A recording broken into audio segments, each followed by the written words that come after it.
I mean, we know that Secretary Blinken has attended a war cabinet meeting in the past few hours to be given an update from the IDF around their military operations within the Gaza Strip.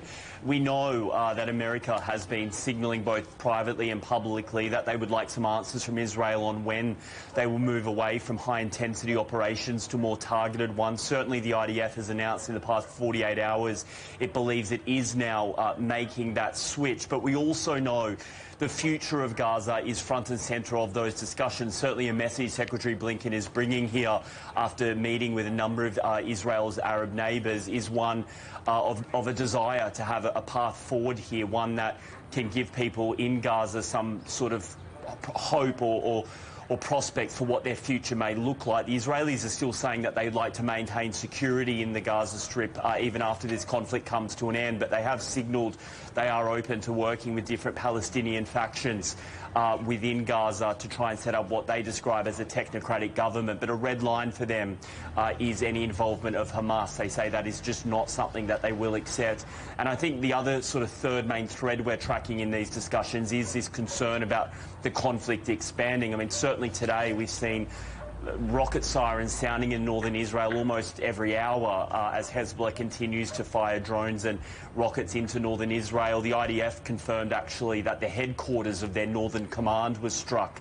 No injuries, but there was damage done to the buildings. But I think to give you a flavour around just how difficult some of these conversations are for Secretary Blinken and the Israelis, we have just got a statement that was released online by the Minister for National Security here, Ben Gvir. I will quote what he said. Quote, "Mr. Secretary Blinken, it is not the time to speak softly with Hamas. It is time to use that big stick." End quote. Trent, we're seeing reports of an Israeli security delegation in Egypt for talks on hostages. Do you know any more? What more can you tell us about that? Yeah, well, these are reports that are coming from Al Arabi Al Jadid, which is an influential Arabic newspaper owned by a Qatari media company. And so we would imagine it's quite well sourced, given just how close Qatar has been to these negotiations. What the report suggests is that last night here, a senior security delegation from Israel travelled to Cairo in an effort to try and reinvigorate those discussions around trying to salvage and save, rather, the hostages that are still being held by Hamas in Gaza. There's over 120 of them. We know that those conversations had already been happening, but they were stopped after that alleged Israeli strike on the deputy leader of Hamas, Salah Aruri, in Beirut last week.